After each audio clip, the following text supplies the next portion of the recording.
vidéo, on va corriger l'exercice 10 du TD intégration.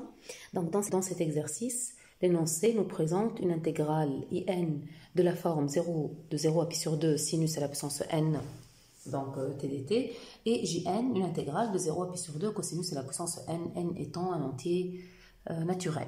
Donc ici, vous voyez que ce sont des suites définies à l'aide d'intégrales. C'est un type de suite définie à l'aide d'une intégrale. On va voir que sans avoir besoin de d'avoir un calcul explicite d'intégrale, on va déterminer l'expression de la suite et d'autres propriétés sur cette suite. Donc sans avoir besoin de faire un vrai calcul explicite d'intégrale. Donc comme première étape, bon ici une question qui va pas vraiment entrer dans la suite du travail, mais qui demande d'établir que IN est égal à JN. Donc un tel résultat, on peut penser que ça peut nécessiter un changement de variable ici. Donc ça peut nécessiter un changement de variable, donc un tel résultat, un changement de variable, mais qui quand même garde les bornes invariantes. Ou bien garde les bornes invariantes, ou bien quelque part, il inverse les bornes qui seront réinversées à l'aide du même changement. C'est-à-dire finalement, l'essentiel qu'il va y avoir les bornes 0 et pi sur 2. Dans quelle place chacune, on va voir. Donc on va utiliser des formules reliant sinus et cosinus. Il y a des formules d'égalité entre cosinus et sinus. On sait que, en se fixant un angle θ, on sait que, si on regarde aussi θ plus pi sur 2, par exemple, on peut voir que sinus θ plus pi sur 2 est bien égal à cosinus θ. Donc cette valeur ici est bien égale à cette valeur ici, c'est bien égal à cosinus θ. Si on décide de faire ce changement de variable ici, donc cosinus, d'appliquer cette formule, donc cosinus θ sera égal à sinus θ plus pi sur 2, mais après on va effectuer le changement de variable t égale θ plus pi sur 2, et là les bornes vont changer en pi sur 2 pi. Donc on n'a pas vraiment intérêt à cette formule. Ici, on n'a pas intérêt à cette formule. Une autre formule reliant cosinus et sinus, c'est celle qui dit que, donc on peut refaire alors, donc c'est en considérant un angle θ, on voit que ça c'est pi sur 2 moins θ.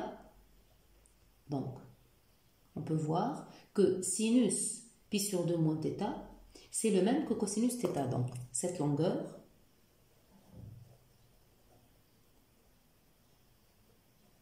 c'est la même que celle-là, donc cosinus θ, c'est le même que sinus θ moins pi sur 2. Donc, je peux écrire alors, penser à utiliser cette formule. Si j'utilise cette formule, et là je remarque que donc les bornes, si j'essaie ici de remplacer cosinus t par sinus pi sur 2 moins t. Après, je vais poser le changement de variable θ égale pi sur 2 moins t, et là j'aurai, ou t égale pi sur 2 moins θ, et là j'aurai les bornes 0, plutôt pi sur 2, 0. Donc en changeant la variable, et là ça sera bien convenable. Donc quelque part ici dans le dθ il y aura le moins, dans le dt il y aura le moins dθ, donc il y aura le moins qui va corriger les bornes si elles s'inversent. L'essentiel que les bornes, il y a le 0, il y a le pi sur 2. Donc j'opte alors pour cette formule. Donc je décide alors d'utiliser cette formule pour ma question. Donc ici, voilà, justement, donc j'aurai Jn qui est égal à l'intégrale de 0 à pi sur 2, je pourrais écrire en θ. Donc comme vous le voulez, c'est pas... Donc cosinus à la puissance n θ dθ est égal, donc l'intégrale de 0 à pi sur 2, le cosinus θ, je le remplace par sinus pi sur 2 moins θ, à la puissance n bien sûr. Donc après, je décide alors de poser le changement de variable t égale pi sur 2 moins θ, donc le dt sera moins dθ, et là je remplace dans l'intégrale, alors Jn sera égal, je remplace dans l'intégrale, borne, lorsque θ égale 0, t est égal pi sur 2. lorsque θ est égal à pi sur 2, t est égal 0. Puis, j'ai le dθ qui va être remplacé par, donc le moins peut partir ici, qui va être remplacé par le moins dt, et puis le sinus à la puissance n pi sur 2 moins θ, voilà, ça va être sinus à la puissance n de t, donc fois moins dt comme ça. Le moins va donc remettre les bornes à leur place, et ça sera intégrale de 0 à pi sur 2 de sinus à la puissance n de t dt, donc qui est égal à in, et voilà la formule demandée. Donc voilà, lorsqu'il s'agit alors de telle formule, on peut penser à un changement de variable, et bien sûr on doit tomber sur la bonne formule qui pourra donner le changement de variable convenable. Donc dans un changement de variable, on fait attention en bas, donc, et là on imaginera quel changement de variable nous transportera à des bornes, bon ici invariantes. Invariante, en fait, à la base, c'était pas invariante par le changement de variable, mais invariante après toutes les corrections qui ont été effectuées par donc toutes les étapes du changement de variable. Voilà, et comme on le dit toujours, lorsqu'on fait un changement de variable, à partir de cette intégrale initiale, lorsque je fais le changement de variable, je ne dois plus voir la variable donc, de cette intégrale. Donc lorsque je change tout, borne, puis le dθ, je dois le changer, et finalement je dois changer l'expression de la fonction, tout avec la nouvelle variable. Donc voilà. Deuxièmement, on demande de montrer que la suite in, lorsque n appartient à n, est positive et décroissante. Donc suite positive et décroissante. Positivité d'intégrale. Donc positive et décroissante. Ok, positive. Je dirais ici, je vais même montrer que c'est strictement positive et strictement décroissante. C'est pas demandé, mais je donne une méthode dans le cas où, c'est-à-dire j'explique comment le démontrer, dans le cas où c'est demandé un signe strict. Donc pour la positivité, bien sûr, vous dites, si c'est positif, vous dites sinus, vous savez que sinus est positif sur 0 pi sur 2, bien sûr, sinus à la puissance n aussi, donc bien sûr, sinus à la puissance n positive sur 0 pi sur 2, et là, lorsque vous intégrez une fonction positive, donc on intègre une fonction positive, on trouve que l'intégrale est positive ici car les bornes sont dans le bon ordre. Donc lorsque tu as des bornes dans l'ordre convenable, dans l'ordre c'est-à-dire croissant, donc de la plus petite à la plus grande, et là ça garde la positivité en passant à l'intégrale. Donc la positivité, donc un truc très facile, juste donc on explique avec l'ordre des bornes, positivité de la fonction avec ordre des bornes. Mais si on demande la stricte positivité, donc ça c'est la positivité, donc ça c'est in. Donc si on demande la positivité stricte, comment sera la réponse? Qu'est-ce qu'elle dit, la propriété? Elle vous dit, si la fonction est positive strictement sur l'intervalle, sauf en un nombre fini de points, alors son intégrale sera strictement positive aussi. Donc voilà, un nombre fini de points là où elle sera nulle, ou là où elle sera carrément négative, ne pourra pas influencer la valeur, c'est-à-dire le signe de son intégrale. Donc un nombre de points, on a bien dit qu'un nombre de points, si vous avez une fonction comme ça, elle est positive, l'intégrale est positive. Vous voyez, strictement, c'est-à-dire elle est strictement positive, l'intégrale est strictement positive. Si vous décidez dans cette fonction d'effectuer des points de discontinuité, voilà des points de discontinuité, quelques points, un nombre fini, voilà, un nombre fini de points de discontinuité. Donc, non, j'ai dessiné ces points. En fait, là où l'image sera par exemple nulle, ça c'est pas l'image du point. Donc par exemple, l'image nulle, ou même si l'image est négative carrément, ou même si l'image est négative. Donc l'essentiel qu'elle n'est pas positive. Mais l'intégrale reste strictement positive parce que ces points-là ne vont pas influencer la surface, ne vont pas influencer la valeur de la surface. Donc voilà ce qu'on fait. Donc si on demande la positive stricte, on répond de la façon suivante.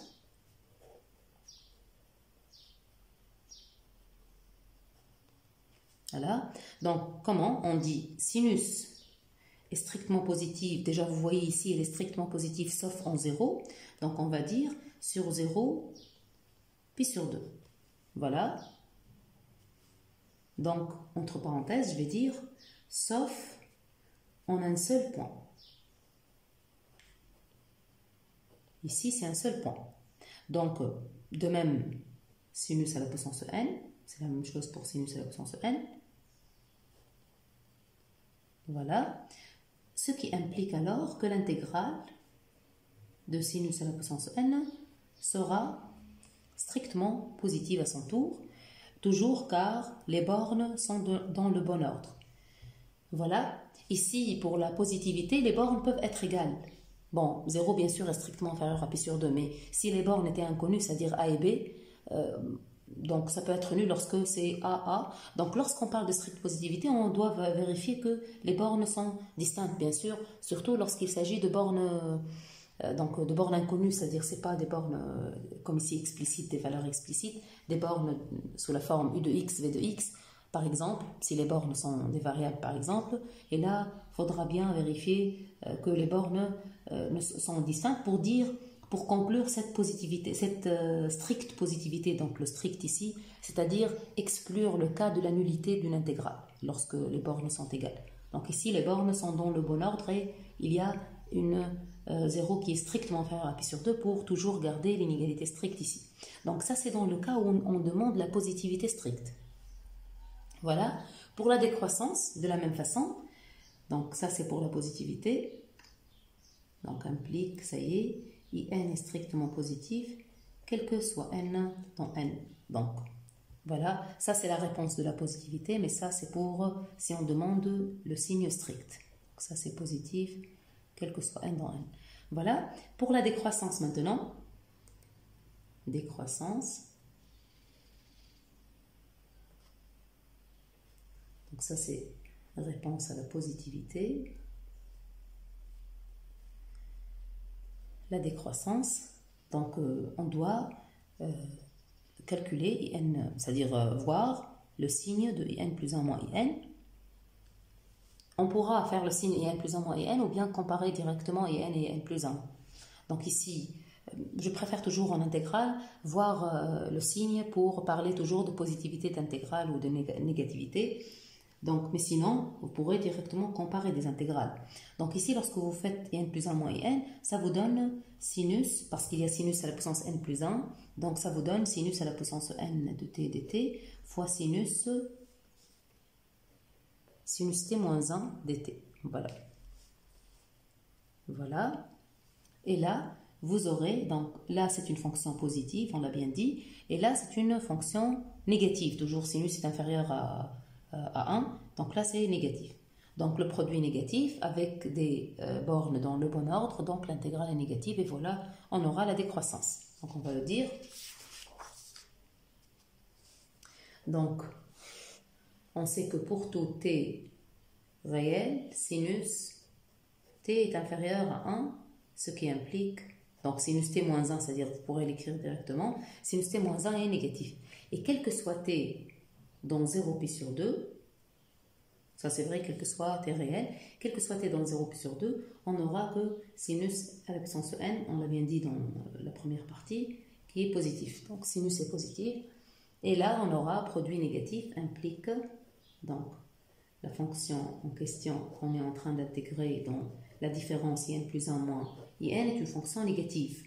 Donc pour tout t dans 0 pi sur 2, et là, vous aurez alors négativité de l'intégrale, car les bornes sont dans l'ordre croissant.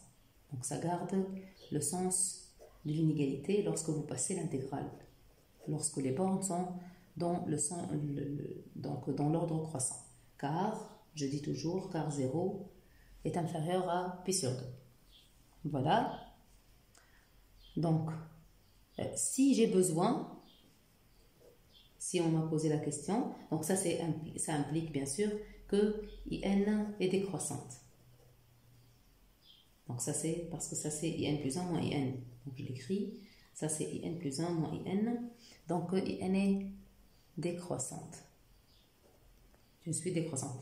Donc si on a besoin de la décroissance stricte, si on demande la décroissance stricte, donc là on va dire que sinus t est inférieur strictement à 1 pour t dans 0 pi sur 2 ouvert du côté de pi sur 2 parce que sinus atteint 1 sur cet intervalle, l'atteint lorsque t égale pi sur 2. Donc sur cet intervalle privé de pi sur 2, il y a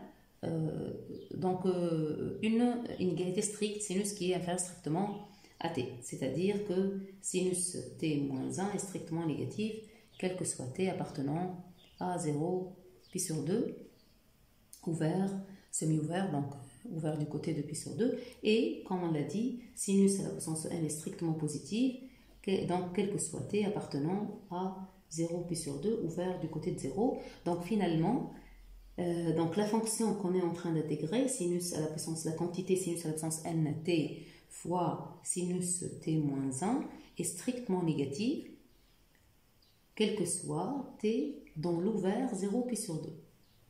Donc, entre parenthèses, négatif sauf en 2 points. Un nombre fini de points, donc il y a 2 points ici. Donc voilà, ça implique alors que l'intégrale de 0 à pi sur 2 de sinus à la puissance n de t fois sinus t moins 1 dt est strictement négative, car toujours je vérifie je vérifie que les bornes sont dans le bon ordre et aussi quelles sont les bornes qu'elles sont distinctes, parce que ici je dois garder une inégalité stricte. Donc voilà, ce qui ramène à dire que n est strictement décroissante. C'est dans le cas où si on me demande de montrer qu'elle est décroissante strictement. Donc voilà. Ça c'est pour la positivité et la décroissance. Troisième question, on demande à l'aide d'une intégration par partie d'établir une relation de récurrence entre in plus 2 et in. Donc sans avoir besoin de le dire,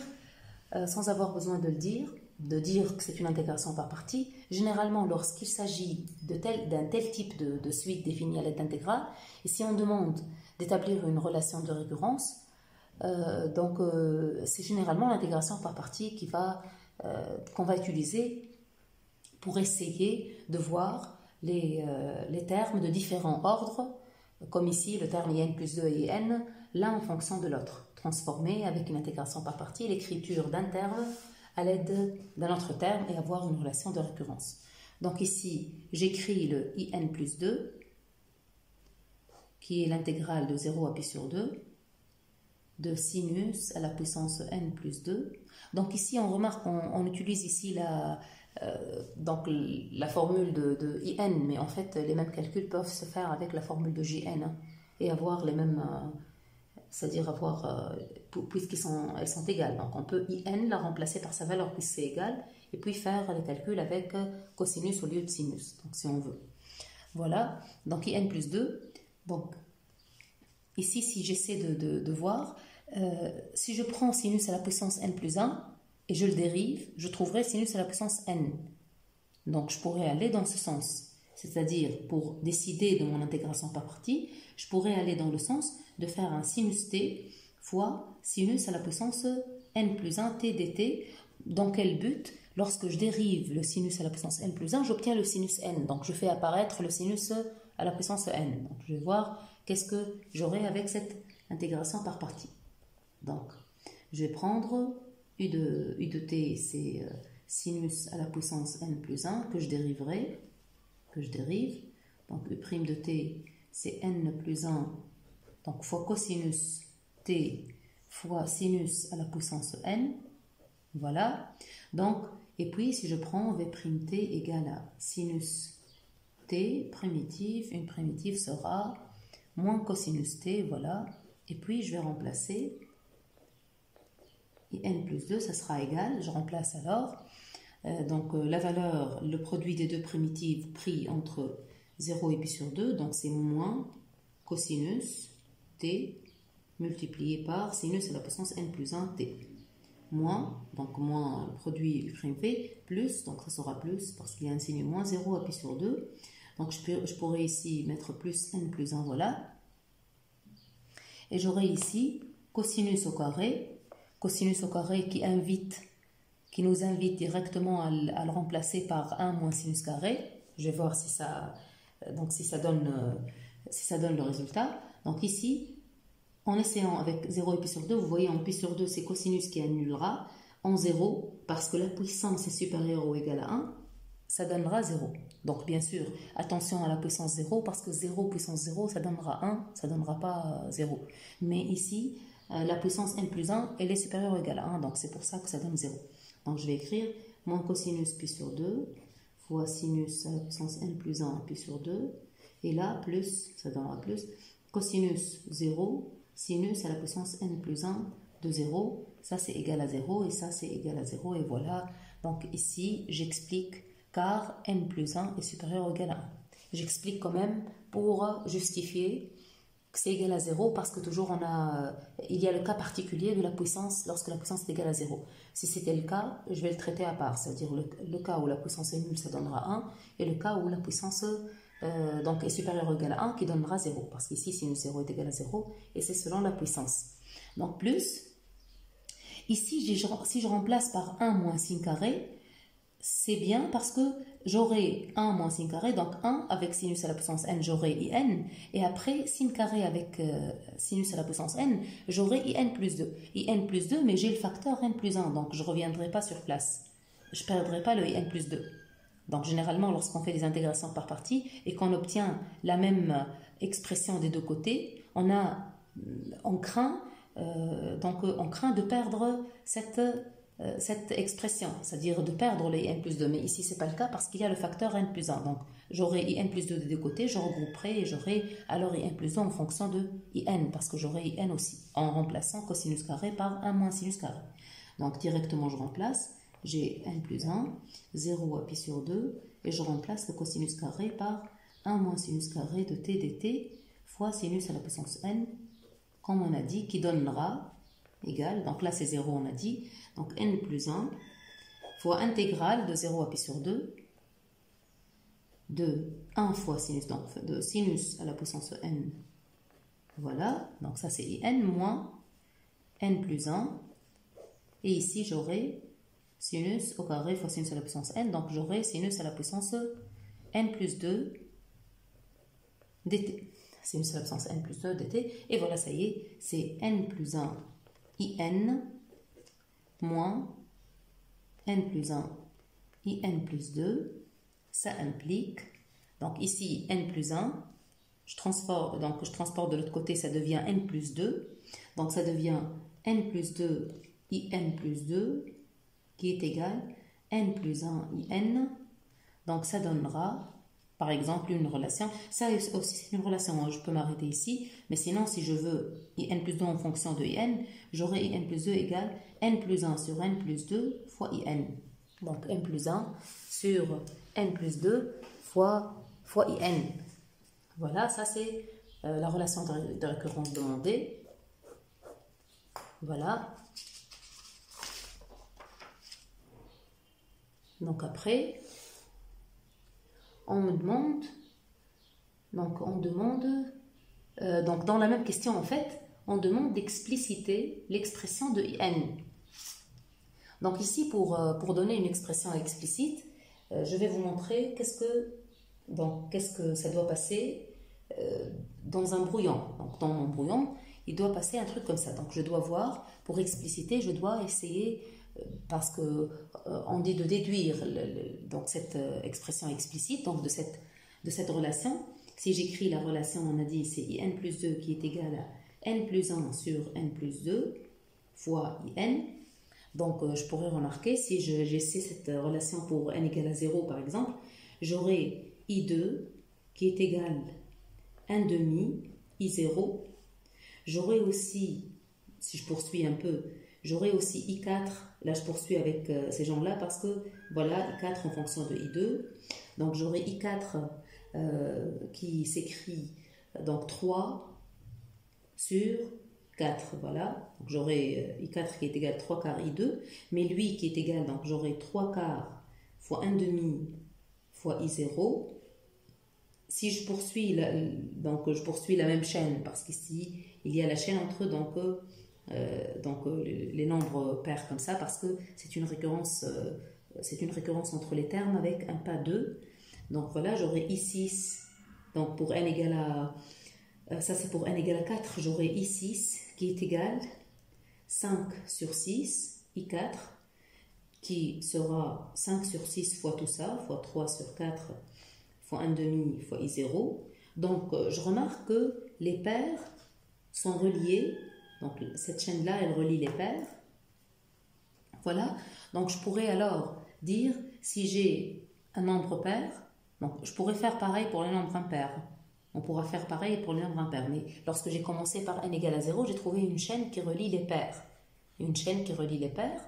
Et avec des trucs comme ça. Donc ici, je regarde, je trouve le produit des impairs, le produit des pairs.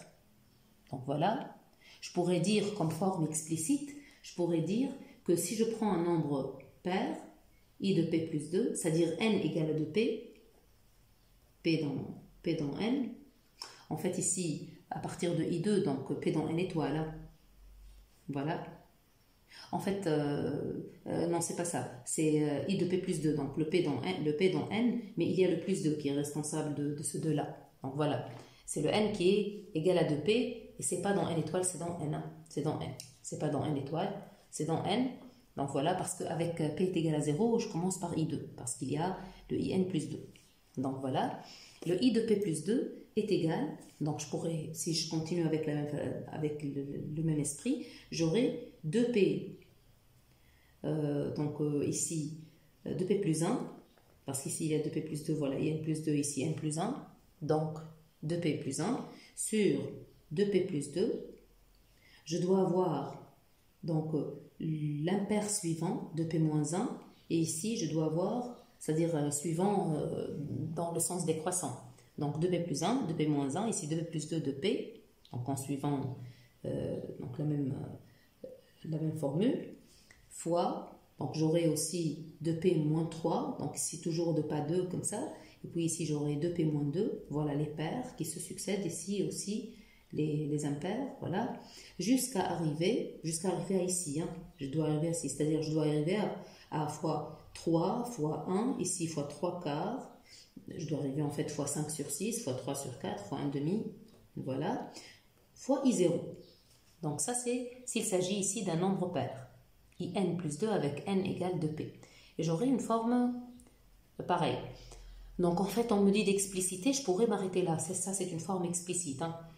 Je pourrais aller, cette forme-là, la démontrer par récurrence. Donc, mais sinon, je peux faire de proche en proche, c'est-à-dire écrire I de P plus 2 en fonction de I de P plus 1, I de P moins 1, c'est-à-dire I de P plus 2 en fonction de I de P, et après I de P moins 2, et dire de proche en proche jusqu'à remplir, jusqu'à arriver à I0. Donc ça, c'était mon brouillon, mais je pourrais le faire de proche en proche, comme je peux le faire par récurrence. Donc je peux le démontrer par récurrence. Pour donner une réponse complète, je pourrais le démontrer par récurrence une fois conjecturé de cette façon. Mais je pourrais encore l'améliorer. Donc je trouve ici le produit des impairs et ici le produit des pairs. Je pourrais le laisser comme ça. Comme je pourrais dire, par exemple, le produit des pairs, ici, je pourrais faire sortir 2 de chaque et j'aurai un factoriel. Mais avant de faire ça, si je veux faire apparaître un factoriel au numérateur. Pourquoi on veut avoir des factoriels? Parce que les factoriels sont plus, c'est-à-dire pour l'organisation de l'écriture, et même peut-être pour si jamais on a besoin d'autres calculs, peut-être bien les factoriels seront plus organisés, mais sinon pour expliciter la formule, on pourra laisser comme ça. Ça c'est une formule explicite. J'essaie alors de créer des factoriels. Pour créer des factoriels, ici, il me manque les paires. Donc, il me manque ici 2P. Lorsqu'il me manque le 2P, je dois encore multiplier par 2P en bas, en haut et en bas. Donc, ça me donne 2 fois le 2P, c'est-à-dire au carré. Ici aussi, il me manque le 2P moins 2. Donc, je dois l'avoir au carré ici. Voilà. Donc, il me manquera ici le 2 que j'aurai au carré ici. Il me manquerait ici le 4, déjà le 4 entre le 3 et le 5. Donc je l'aurai au carré au dénominateur pour corriger. Donc voilà. Et ici aussi, pour ne pas avoir celui-là qui lui manque un carré, je dois alors multiplier aussi par 2p plus 2. Et là, je trouverai, donc ici, tous les entiers sont présents de 1 jusqu'à 2p plus 2. Donc c'est un 2p plus 2. C'est un factoriel de 2p plus 2. Et ici, j'aurai donc tout le monde au carré, tout le produit, 2p plus 2, tous les pairs, fois 2p, jusqu'à fois 4 fois 2. Tous les pairs, fois i0 bien sûr. Tous les pairs ici. Tous les pairs, comme on a dit, on pourra faire sortir 2. 2 combien de fois? Donc il y a 2 fois p plus 1, 2 fois p, il y aura 2 fois p moins 1, forcément, donc c'est 2p moins 2 qui sera 2 fois p moins 1, jusqu'à 2 fois 2 c'est pour 4, fois 2 fois. Donc ce que je ferai, c'est prendre ces deux-là, combien de fois? Voilà, tout ça c'est au carré, hein. Au carré. Et ici j'aurai 2p plus 2, donc factoriel de p plus 2, et ici i0. Donc j'aurai tout ça. Donc voilà, une fois on a cette écriture, je compterai alors les deux. Donc il y aura de 1 jusqu'à p plus 1. Donc il y aura p plus 1. Donc voilà, 2 à la puissance p plus 1. Voilà. Et ici il y aura p plus 1, p moins 1, jusqu'à fois 2 fois 1, c'est-à-dire il y aura le factoriel p plus 1. Au carré, le tout au carré. Voilà. 2p plus 2, ici le factoriel de p plus 2, fois i0. Voilà. Donc je calcule le i0. C'est l'intégrale de 0 à pi sur 2, sinus à la puissance 0, c'est-à-dire égal à 1. Sinus à la puissance 0, c'est égal à 1. Donc 1 que j'intègre entre 0 et pi sur 2, j'obtiens pi sur 2. Donc ici, c'est pi sur 2. Hein. Ici, pi sur 2. Donc j'aurai ici, voilà, i de p plus 2, qui est égal, donc le factoriel de p plus 2, sur, il y aura encore un 2. Donc c'est 2 à la puissance, donc à la puissance 2, donc 2p plus 2, mais encore un 2, il y aura 2p plus 3. 2 à la puissance de p plus 3, si on veut, fois factoriel p plus 1, mais bien sûr au carré. Ici, voilà, fois pi. Voilà. Ici, comme j'ai dit pour la démonstration, on peut, après avoir donc trouvé cette formule, ou bien de le faire directement dès le début, à l'aide, donc, on remplace, donc on dit ici, on remplace dans la formule. On ne va pas opter on va pas opter pour cette méthode, mais en fait, on va remplacer i de p plus 2 à l'aide de sa formule, puis remplacer et dire de proche en proche jusqu'à arriver à cette formule. Sinon, on le fait par récurrence. Donc, pour une démonstration plus détaillée, on peut faire donc l'une des deux. On peut remplacer et dire de proche en proche, c'est considéré comme une démonstration. Voilà. Mais ici, ce qu'on a écrit ici, c'est juste une conjecture. Donc voilà. Mais sinon, si je veux écrire correctement dès le début, j'écrirai de cette façon-là 2p plus 1 sur 2p plus 2 fois i de p, puis écrire 2p plus 1 sur 2p plus 2 fois fois plutôt 2p moins 1 sur 2p fois i de p moins 2 et écrire, etc. de proche en proche. Et puis remplacer et écrire 2p plus 1 sur 2p plus 2 fois 2p moins 1 sur 2p jusqu'à arriver fois, je pourrais ici dire 3 quarts i2 et puis dire égal, et je refais, dernière étape, pour dire que je remplace étape par étape, donc 3 quarts fois 1 demi I0. Ça, c'est pour dire que je remplace de proche en proche, étape par étape, jusqu'à arriver à une étape finale. Puis je fais donc ces lignes de calcul. Donc c'est considéré comme une démonstration. Voilà. Donc pour le même calcul s'effectuera pour pour n impair, donc je dirais pour n égale 2p plus 1, avec p appartenant à n, et là j'écrirai, voilà, i de p, ça sera i de p plus 3. Le in plus 2 sera i de p plus 3. Et là j'aurai, donc c'est égal 2p plus 2 sur 2p plus 3, parce qu'ici voilà, toujours, parce que vous avez in plus 2, vous aurez n plus 1 sur n plus 2 fois in. Donc fois i de p plus 1. Et après je remplace le i de p plus 1, 2p plus 2 sur 2p plus 3, et je remplace le i de p plus 1, j'aurai 2p sur 2p plus 1, donc fois i de p moins 1. Donc entre i de p plus 1 et i de p moins 1, voilà, il y a 2 entre cet indice et cet indice. Encore, je dis de proche en proche, et je remplace tous les termes.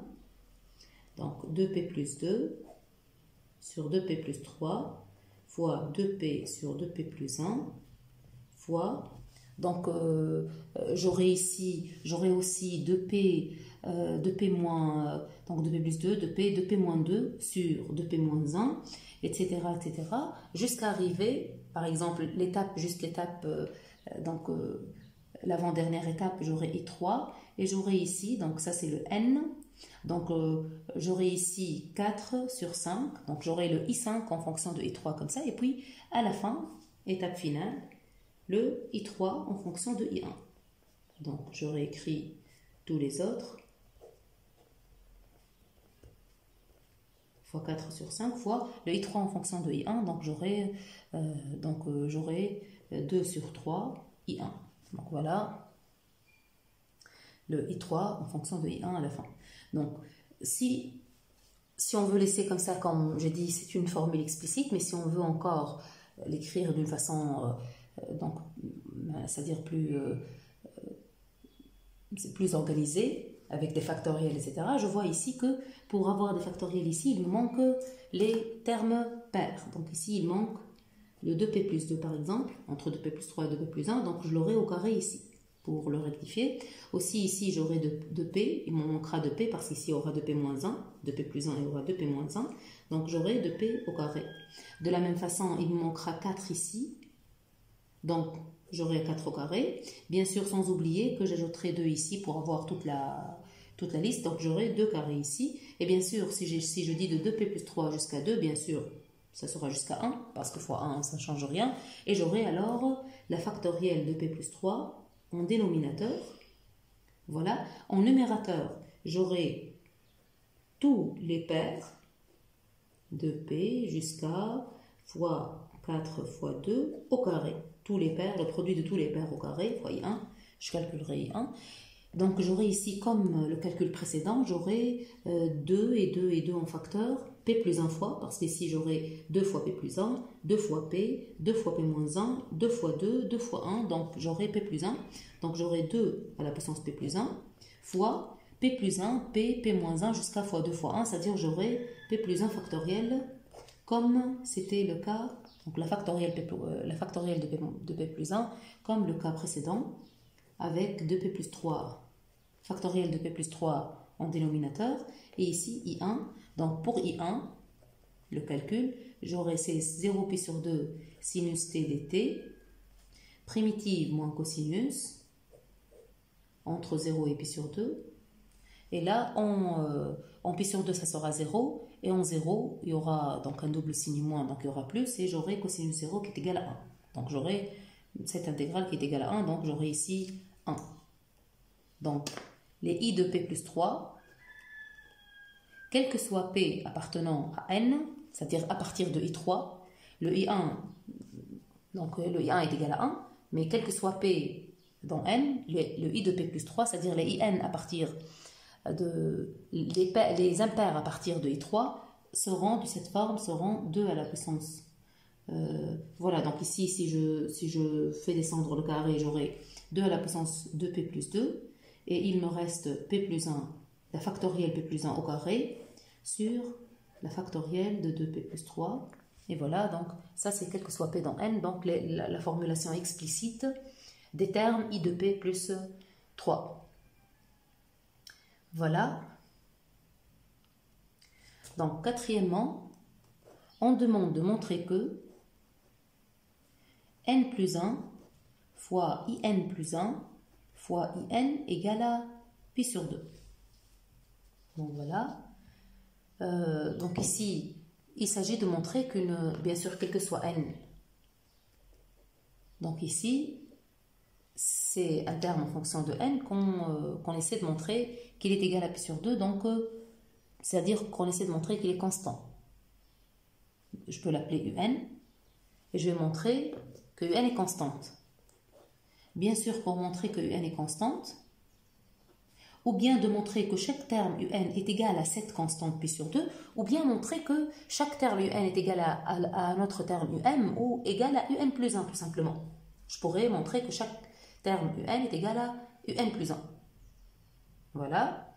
Donc je pourrais alors aller écrire un, donc un, qui est égal à in plus 1 fois n plus 1, donc fois n plus 1 fois in.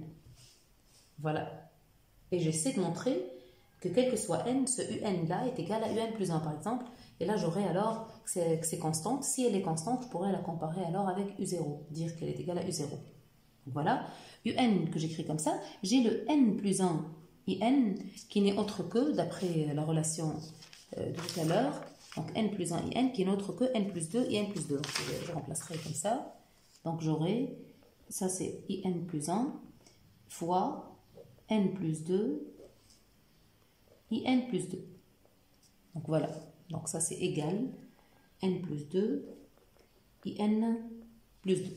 On pourra même donner un nom à une telle relation et une fois j'utilise, je peux avoir un problème qui est assez lent et si j'utilise une relation déjà démontrée dans d'autres questions, je pourrais dire, écrire le nom de cette relation ou écrire tout simplement d'après la question, ici c'était la question 3.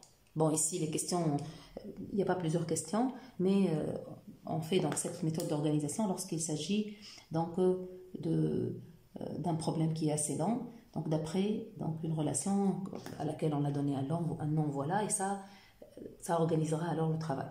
Donc voilà, c'est égal à quoi? C'est exactement égal à un plus 1 en fait.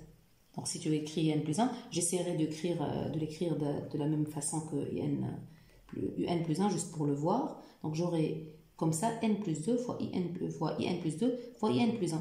Et là voilà, vous voyez donc dans la formule de un, ça c'est un plus 1 exactement. Donc ça c'est égal à un plus 1. Très bien. Implique un est constante, parce que cela c'est quel que soit n dans n, donc un est constante. Alors, quel que soit n dans n, un est égal à u0, qui n'est autre que u0, c'est égal à i1 fois i0. i1 fois i0 déjà calculé, c'est égal à pi sur 2, parce que i1 est égal à 1 et i0 est égal à pi sur 2. Voilà le résultat, donc le résultat de montée. Voilà. Cinquièmement, on demande de montrer que, en fait, l'équivalence entre in plus 1 et n. L'équivalence entre in plus 1 et n. Donc, il n'y a pas ici une relation qui relie in plus 1 et n. Ce qu'on a, c'est une relation entre in plus 2 et n, c'est-à-dire donc in plus 2 et n, qui n'est autre que, donc in plus 2, qui n'est autre que in fois n plus 1 fois n plus 2. Et ça, c'est équivalent à in, parce que n plus 1 sur n plus 2 est équivalent à 1. Donc voilà, donc in plus 2 est vraiment équivalent à in. Mais sinon, je n'ai pas une relation entre in plus 1 et in. Donc ce que je pourrais faire, je pourrais essayer d'utiliser la relation qui pourrait relier les trois termes, c'est-à-dire relier in plus 1 avec in, c'est la relation de décroissance. Et j'aurais besoin de relier les trois termes. Donc ici, je sais que in plus 1 est inférieur à in, même strictement on a montré la décroissance stricte, mais ce n'est pas important ici, et que c'est supérieur à in plus 2. Pourquoi en fait penser à ça? Parce que je remarque que in plus 2 est équivalent à in. Donc ici je sais que si je divise ici par IN, donc ici, d'où la nécessité d'avoir la positivité stricte dans l'intégrale, dans la question numéro 2. Donc, on devrait avoir une question qui demande la positivité stricte, parce que sinon, ici, il y aura un petit souci à diviser par IN, si on ne sait pas que déjà elle ne s'annule pas. Donc voilà, comme ça, on sait que IN, pour tous les termes, c'est-à-dire pour tout N, pour tous les entiers N, IN ne vaut pas la valeur nulle, et comme ça, on divise son souci. Donc ici, c'est égal à 1, et de ce côté-là, c'est, comme on le voit, c'est N plus 1 sur N plus 2, de ce côté-là. Donc on a limite IN plus 2 sur IN est égal à 1, c'est-à-dire est égal à limite N plus 1 sur N plus 2 est égal à 1. Voilà, ça y est, par encadrement, donc voilà, ce côté-là c'est égal à 1, donc implique limite IN plus 1 sur IN est égal à 1. Donc IN plus 1 est équivalent à IN. Et puis on dit de déduire que IN est équivalent à racine de pi sur 2n. Donc en fait on va voir, ici on sait que n plus 1 fois IN plus 1 fois IN, d'une part c'est égal à pi sur 2. Bon, d'autre part, d'après ce qu'on a vu, il y a n plus 1 qui est équivalent à n, fois IN plus 1 qu'on a vu que c'est équivalent à IN, fois IN, donc c'est équivalent à n fois IN carré. Donc voilà, donc c'est équivalent à pi sur 2. Donc on divise avec les équivalents, donc IN carré qui sera équivalent à pi sur 2n. Et puisque IN est positive, on pourra passer à la racine carrée, donc implique IN sera équivalent à racine pi sur 2n. En fait, le passage à toute puissance réelle est garanti par l'équivalence. Sous cette forme-là, on a si UN est équivalent à VN, avec UN est positif, UN ou VN, hein, si l'une des deux est positive strictement à partir d'un certain rang, l'autre aussi le sera. Donc, alors, UN puissance alpha sera équivalent à Vn puissance alpha, et cela quel que soit alpha réel. Quel que soit alpha puissance réelle, n'importe laquelle. En fait, ça vient de l'écriture, parce que la puissance est exponentielle alpha log Un, et en fait, on aura alpha log Un moins alpha log Vn qui tend vers 0. Donc, l'exponentielle, alors, le rapport de l'exponentielle tendra vers 1, parce que la différence alpha log UN moins alpha log Vn tendra vers 0. Ça vient de là. Donc, on applique directement la puissance, n'importe quelle puissance réelle sur les équivalents. Bien sûr, à condition, pour appliquer une puissance réelle, on a besoin de la positivité, bien sûr. Si c'est une puissance entière, bien sûr, on peut l'appliquer sans avoir cette hypothèse de positivité, s'il s'agit d'une puissance entière. Voilà. Donc ici, on a la positivité, donc la racine. On applique la racine carrée et on aura IN qui est équivalent à racine de pi sur 2n. Sinon, si vous appliquez la racine, vous aurez valeur absolue de IN. Donc, sinon, on peut appliquer la racine carrée, mais ici, on a valeur absolue de IN qui est équivalente à racine de pi sur 2n. Mais ici, le truc est positif. Donc ici, il y aura une autre formule ici qu'on déduit qui s'appelle la formule de Wallis. Donc ici, ces intégrales-là sont appelées les intégrales de Wallis. Ces intégrales, on appelle ces intégrales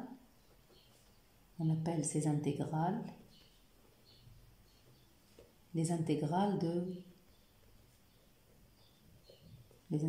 de Wallis, comme ça. Voilà. Il y a une formule appelée formule de Wallis déduite de ça. Donc si vous prenez cette équivalence même qu'on vient de voir maintenant, et si on voit, si on la compare avec, donc on prend pour P, donc pour n pair, je pourrais voir donc pour n pair, donc je pourrais écrire donc pour n pair, j'aurai I de P qui est équivalent à racine de pi sur 4p. Voilà, lorsque je remplace n par 2p, je sais que lorsque j'ai une équivalence, je pourrais remplacer par n'importe quelle sous-suite. Donc je remplacerai par I de p, donc ici j'aurai racine de pi sur 4p, donc racine de pi, voilà, racine pi sur p fois 1/2 comme ça. Et là, I de p, je pourrais remplacer alors par la formule qu'on vient de démontrer. J'aurai je prendrai cette formule. Donc j'aurai ici, donc, donc pour I de P, j'aurai 2P. J'aurai pas 2P plus 2, j'aurai 2P. Au lieu de P plus 1, j'aurai P. Donc voilà. J'aurai ici P. Voilà. Donc factoriel P au carré. Et ici, 2 à la puissance de P. Donc j'aurai, au lieu de 2P plus 2, j'aurai 2P. Donc j'aurai 2P plus 1 ici. 2 à la puissance de P plus 1, comme ça, ici. Équivalent à racine de pi sur racine de P fois 1 demi. Là, j'essaierai de... Donc, bien sûr, fois pi ici. Hein. Voilà. Donc, ici, j'ai pris cette formule et je l'ai appliquée pour I de P. Pas la peine de la prendre. Je pourrais la prendre pour I de P plus 2, mais c'est pas la peine. Je la prends pour 2P au lieu de 2P plus 2. Donc, voilà, si je rectifie un peu, j'aurai... voilà, j'aurai... donc, ça implique... Donc, j'aurai factoriel de P fois racine de P sur factoriel de P au carré. Il y aura ici 2 à la puissance de P, il y aura 2 avec lequel je vais simplifier. Et puis, j'aurai ici pi, ici racine de pi, j'aurai équivalent 1 sur racine de pi. Bon, cette formule-là est appelée formule de Wallis. Mais sinon, tu peux même faire le tout au carré et dire que c'est équivalent à 1 sur pi. Ce sera toujours la formule de Wallis, en fait. Toutes sortes de formules comme ça est appelée formule de Wallis. En fait, c'est conclu de ces intégrales de Wallis. Le dernier calcul qu'on a fait peut donner de tels résultats. Aussi, je pourrais faire une équivalence pareille avec les impairs. Donc, je pourrais aussi déduire une équivalence avec les impairs. Donc, voilà. Ça, c'est pour l'exercice 10. Je vais corriger maintenant l'exercice 11 du TD intégration. Le TD donc, qui se trouve 6 juin avec les vidéos. Donc, on demande dans cet exercice d'utiliser la formule de Taylor avec reste intégral pour montrer, donc pour répondre aux 2 questions de l'exercice. Donc, je rappelle cette formule. Donc, la formule de Taylor avec reste intégral. Donc, on a vu dans le programme 3 formules de Taylor. La formule de Taylor-Lagrange, la formule de Taylor avec reste de Young, donc la formule de Taylor-Young, et cette formule-là s'appelle la formule de reste intégral. On a bien comparé l'aspect des 2 formules, formule de Taylor-Lagrange et formule de Taylor-Young, en disant que la formule de Taylor-Lagrange était plutôt une formule globale, c'est-à-dire qui portait pour n'importe quel 2 points dans le domaine et qui ne prouvait pas des résultats qui sont vrais au voisinage d'un certain point. Par contre, la formule de Taylor-Young, qu'on utilise principalement dans des développements limités, donne des estimations et des approximations au voisinage d'un certain point. Ça, c'est la différence entre une formule qui donne des résultats d'un ordre global et une autre formule qui donne un résultat qui reste local au voisinage d'un point.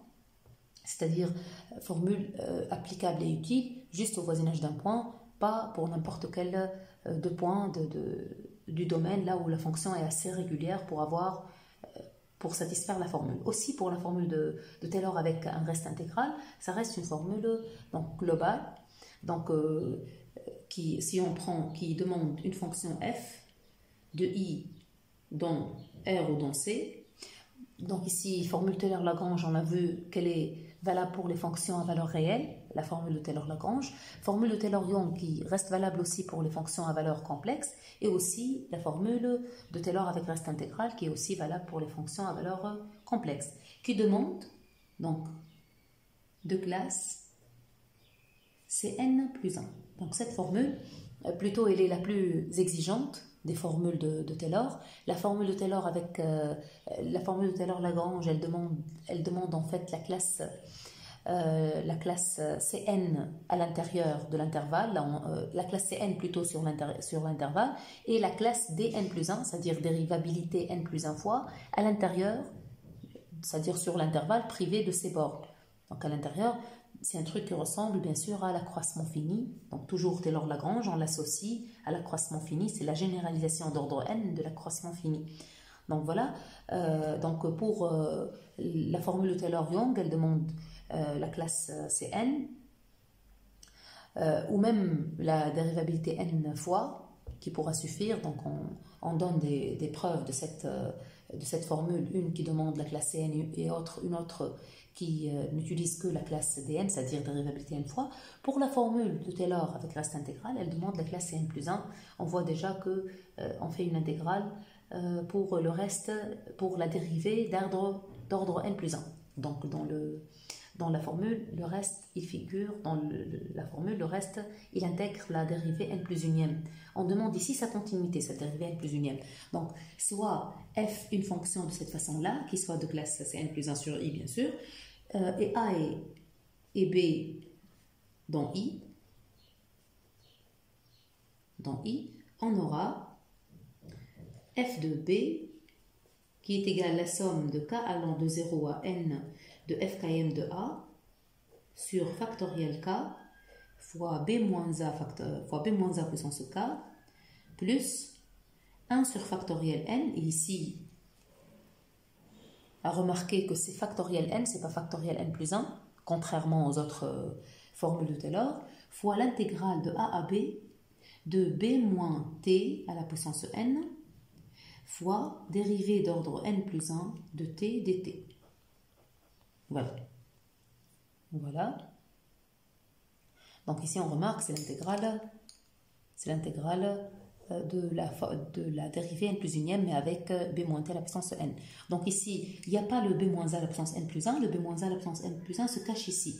En fait, si on effectue le changement de variable, donc si vous posez, au lieu de a à b, vous remplacez ça par une intégrale de 0 à 1, par quel moyen? Par le moyen de changement de variable, en posant, donc u par exemple égale, donc la paramétrisation d'un segment égale a plus, ou plutôt c'est t qui est égal a plus u, donc u ça sera le coefficient a plus u fois b moins a. Toujours à chaque t dans le segment AB correspond un rapport u qui n'est autre que t moins a sur b moins a. C'est le rapport des longueurs, la longueur t moins a sur la longueur du segment, la longueur totale. Donc à chaque t, il y a un unique u de cette façon. Donc on va poser u, c'est-à-dire ça c'est équivalent à u qui est égal à t moins a sur b moins a. Donc ça c'est le rapport des longueurs. Donc du ou dt sera, j'aurai besoin de remplacer dt. Donc dt sera b moins a fois du en dérivant par rapport à u. Et là j'aurai, bien sûr, lorsque t est égal à a, u est égal à 0. Lorsque t est égal à b, u qui est égal à 1. Donc b moins a sur b moins a. Lorsque t est égal à b, donc ici c'est 1. Voilà. Donc j'aurai ici b moins t. En remplaçant, j'aurai b moins a plus u fois b moins a. Ça sera moins ici. Fois b moins a à la puissance n. Fois dérivée n plus unième de a plus u fois b moins a. dt, ça sera remplacé par b moins a fois du. Juste pour voir, cette formule, on pourra remplacer ce reste par cela. Et là, la formule sera, toujours la partie régulière, c'est la même. Et la formule sera de la façon suivante, plus, donc 1 sur factoriel n, toujours 1 sur factoriel n fois. Donc, il y aura ici b moins a qui sort en facteur, et il y aura 1 moins u. Donc, il y aura un b moins a, bien sûr, qui sort en facteur à la puissance n. Voilà, la puissance n. Donc, fois 1 moins u à la puissance n, fois dérivée n plus unième de a plus u fois b moins a, fois un autre b moins a, donc il y aura ici puissance n plus 1, du, intégrale entre 0 et 1. Donc, voilà. Donc, juste ici pour montrer, voilà le b moins a à la puissance n plus 1 qui se cachait dans cette intégrale. On pourra laisser le reste sous cette forme. On laisse le reste intact comme ça sous cette forme. Sinon, si on a besoin, pour des calculs ou si on nous demande, voilà un changement de variable qui pourra transformer la formule de Taylor sous cette forme-là. Voilà. 1 sur factoriel n sera toujours 1 sur factoriel n parce qu'il y a le n plus 1 qui se cache ici aussi. Si jamais, imaginez si jamais le fn plus unième était égal à 1, c'est-à-dire absent ici dans la formule, et là vous aurez à intégrer 1 moins e l'absence n entre 0 et 1, et vous aurez le 1 sur n plus 1 que vous cherchez. Donc il y a le 1 sur n plus 1 qui se cache ici. Donc toujours ici, ça sera 1 sur factoriel n, parce que cette intégrale, elle cache aussi le 1 sur factoriel, le 1 sur n plus 1 plutôt. Donc voilà. Et le b moins a puissance n plus 1, on a bien pu l'extraire comme ça à l'aide d'un changement de variable. Donc, mais sinon, on laisse comme ça. Donc voilà le reste intégral. Voilà. Donc ça, c'est la formule de Taylor avec reste intégral entre a et b. Donc si je reviens à la question de l'exercice,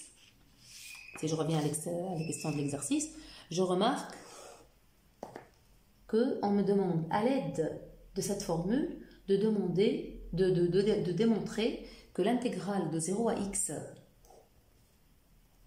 de t à la puissance n exponentielle moins t dt sur factoriel n est égale à 1 moins exponentielle moins x fois somme k allant de 0 à n x à la puissance k sur factoriel k. Donc ça c'est exercice, comme on a dit, exercice 11. Donc ici, si je regarde cette formule, il n'y a pas si c'était entre 0 et x, donc il n'y a pas le x moins t, donc il y a t. Donc, même si c'était à l'aide d'un changement de variable, j'aurais 0 à 1 et j'aurais 1 moins t. À l'aide d'un changement de variable peut-être, donc tu pourras avoir x moins t, puis poser la variable u égale x moins t. On peut le faire aussi. Donc, on peut opter pour cette façon de voir. Mais sinon aussi, je pourrais réfléchir à faire cela, à faire la formule pour exponentielle moins x au lieu de exponentielle x et avoir des moins. Et au lieu d'entre 0 et x, je le ferai entre x et 0. Je pourrais penser des deux façons. Je vais voir avec la plus facile. La plus facile, c'est-à-dire, je vais essayer de faire exponentielle x tout naturellement. Je pourrais dire, bien sûr, exponentielle et de classe C infinie. Bien sûr, toujours, je vérifie les hypothèses de la formule de Taylor lorsque je vais l'appliquer. Donc, exponentielle de classe C infinie. Alors, donc la formule de Taylor avec reste intégral donne de Taylor avec reste intégral, bien sûr, de classe infinie sur R. Ici, j'insiste pas parce que exponentielle est une fonction, bien sûr, qui est bien régulière sur R tout entier. Donc, la formule de Taylor avec reste intégral donne, donc elle donne quoi? Exponentielle x, somme k allant de 0 à n, donc exponentielle km en 0, sur factoriel k fois x à la puissance k, plus 1 sur factoriel n, l'intégrale de 0 à x moins t à la puissance n, exponentielle donc t dt. Car, donc la formule, bien sûr, la formule entre 0 et x.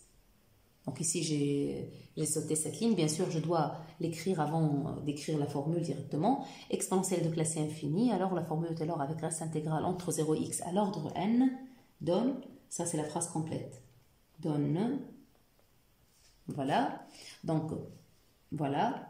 J'écrirai alors ici, car exponentielle km, c'est toujours exponentielle, donc ce qui explique que j'aurai toujours cela. Bien sûr, donc exponentielle x, c'est égal la somme k allant de 0 à n de x à la puissance k sur factoriel k, qui n'est autre que 1 sur factoriel n, l'intégrale de 0. Là, je ne vais pas l'écrire comme ça, je vais regarder ici, parce que ici j'ai t puissance n, donc je vais poser changement de variable qui va me ramener à la formule posée. Donc je vais poser u égale à x moins t pour avoir la formule proposée par l'exercice. Donc du, ça sera moins dt, voilà. Et puis, lorsque t est égal à 0, u est égal à x. Lorsque t est égal à x, u est égal à 0. Et puis, j'aurai u à la puissance n. Et ici, c'est t que j'écrirai en fonction de u. Donc, c'est x moins u en fait. C'est x moins u. Donc, et puis, le dt que je remplacerai, que ça sera moins du. Enfin, moins du. Le moins qui corrigera les bornes. Donc, j'aurai exponentielle x qui est égal somme k allant de 0 à n de x à la puissance k sur factoriel k plus 1 sur factoriel n, l'intégrale de 0 à x, u puissance n, exponentielle x fois exponentielle moins u, du. Et là, donc, je pourrais alors, pour un peu m'approcher de la formule, multiplier le tout par exponentielle moins x. J'aurai alors, en multipliant par exponentielle moins x,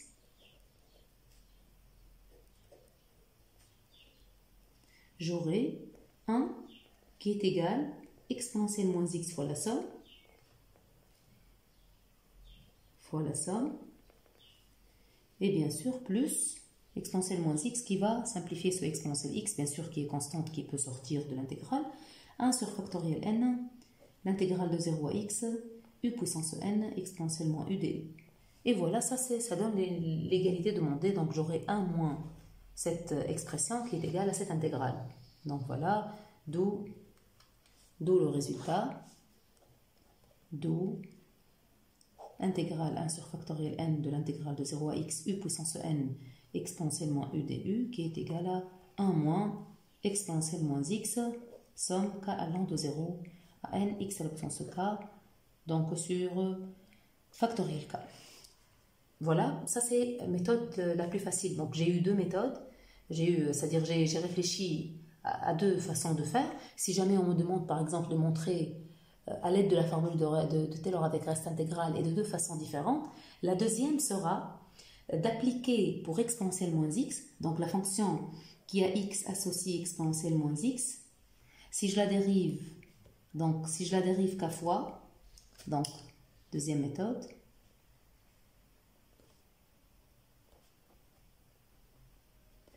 là avant de dériver, je dirais cette fonction-là est de classe infinie aussi sur R, je dériverai k fois, si je dérive k fois, je trouve il y a moins 1 qui se dérive k fois. Déjà on a eu la formule, si jamais vous avez la fonction qui a t ou qui a x associe f de lambda x plus b. Donc une transformée affine à l'intérieur, composée avec une transformée affine.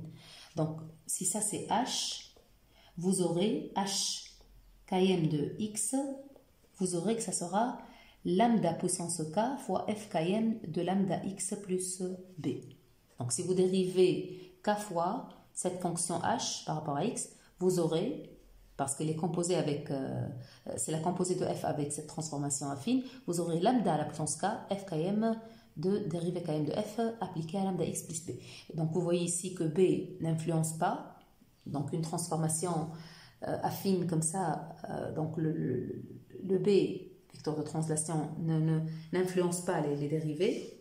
Donc si le lambda était égal à 1, il n'y aura rien ici, il y aura la même dérivée. Mais sinon, si vous avez un facteur, vous l'aurez en dérivant k fois. Vous aurez lambda puissance k. À chaque fois vous dérivez, à chaque fois ce facteur il va sortir. Et voilà.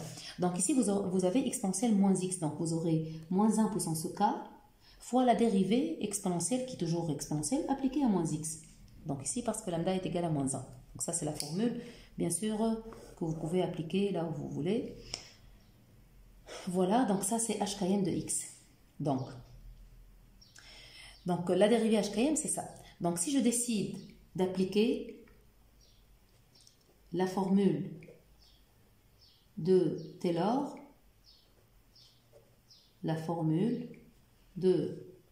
avec reste intégrale,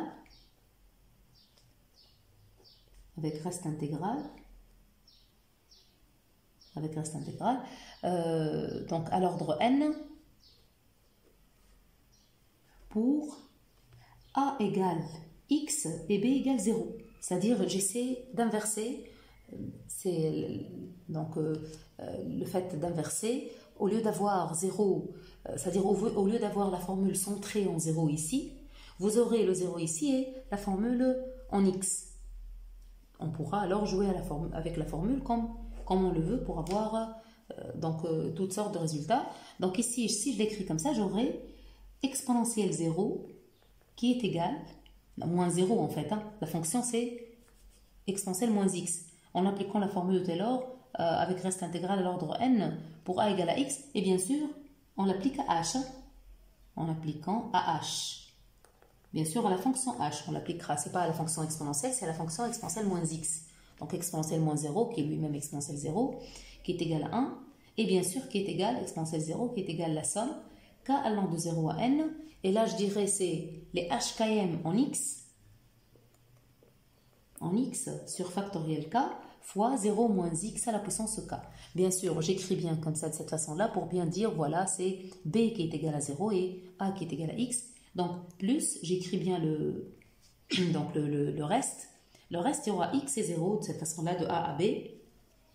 De a à b, de quoi? De x, donc 0 moins t, voilà la puissance n, exponentielle, dérivée n plus unième. Dérivée n plus unième, c'est moins 1 à la puissance n plus 1, ça c'est dérivée n plus unième, voilà, fois exponentielle moins t dt. C'est dérivée n plus unième appliquée à t, donc voilà.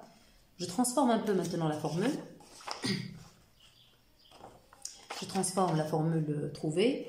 Je trouve que 1 est égal, donc pour les hkm en x, k allant de 0 à n, pour les hkm en x, donc voilà les hkm en x, je les remplace. C'est moins 1 à la puissance k, exponentielle moins x. Donc je remplace ici, voilà. Et puis ici, j'aurai moins x à la puissance k, sur factoriel k. Ici, moins x à la puissance k, plus 1 sur factoriel n. Et je pourrais avoir un signe moins pour rectifier les bornes.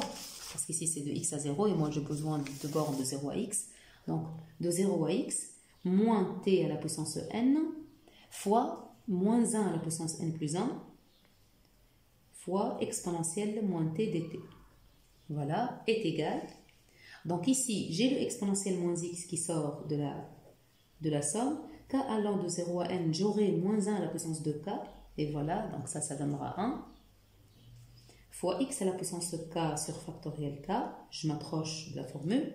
Ici, j'aurai moins ici et moins 1 à la puissance de 2n plus 1, voilà je regroupe les moins 1, fois l'intégrale de 0 à x, et ici c'est sur factoriel, donc j'aurai 1 en tout, de t à la puissance n exponentielle moins t dt, et là voilà je retrouve la formule voulue, donc ça c'est moins 1, avec le moins ça devient plus, et là j'aurai implique, donc l'intégrale de 0 à x de t à la puissance n exponentielle moins t dt, est égal à 1 moins exponentielle moins x fois la somme. Donc, deux méthodes pour avoir cette formule demandée. Voilà. Donc, on pourra penser toujours à inverser les places dans la formule de Taylor, ne pas avoir toujours le même choix pour les points A et B dans une formule de Taylor. Bien sûr, sauf la formule de Taylor-Young, parce que la formule de Taylor-Young, on ne peut pas inverser. En fait, si on fixe un point A et on travaille avec x qui tend vers A, donc on ne pourra pas vraiment changer de place. Sinon, si je change le nom des variables, je dirais A qui tend vers x. Donc finalement, une formule de Taylor-Young, elle est centrée à la variable là où on veut tendre. C'est pas comme les formules de Taylor, les autres formules de Taylor, on pourra décentrer la formule et regarder les deux variables d'une même façon. En ce qui concerne donc cette deuxième intégrale, bon, une méthode directe sera de développer le polynôme et faire des primitives, mais ici on me demande de le faire avec la formule de Taylor avec reste intégral. Donc j'essaie de faire cela. Si je commence à repérer donc les trucs ici, donc je vois que ça c'est le 1 moins t à la puissance n, parce que si on est entre 0 et 1, donc 1 moins t à la puissance n, il y aura une formule entre les points 0 et 1, ou bien donc à l'aide d'un changement de variable, on se ramène à ça. Mais sinon, je peux faire directement entre 0 et 1 la formule. Et ici, il y aura une fonction telle que la dérivée n plus unième plutôt, donne un monôme t à la puissance m. Donc, je pourrais réfléchir au monôme t à la puissance m plus n plus 1.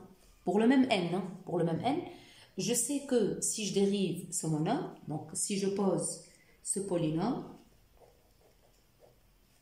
Donc cette fonction-là, on pose pour m et n fixés dans n, deux entiers fixés dans n, je pose cela en A, qui est de classe infinie, bien sûr, c'est un polynôme, donc qui est de classe infinie. Je dérive.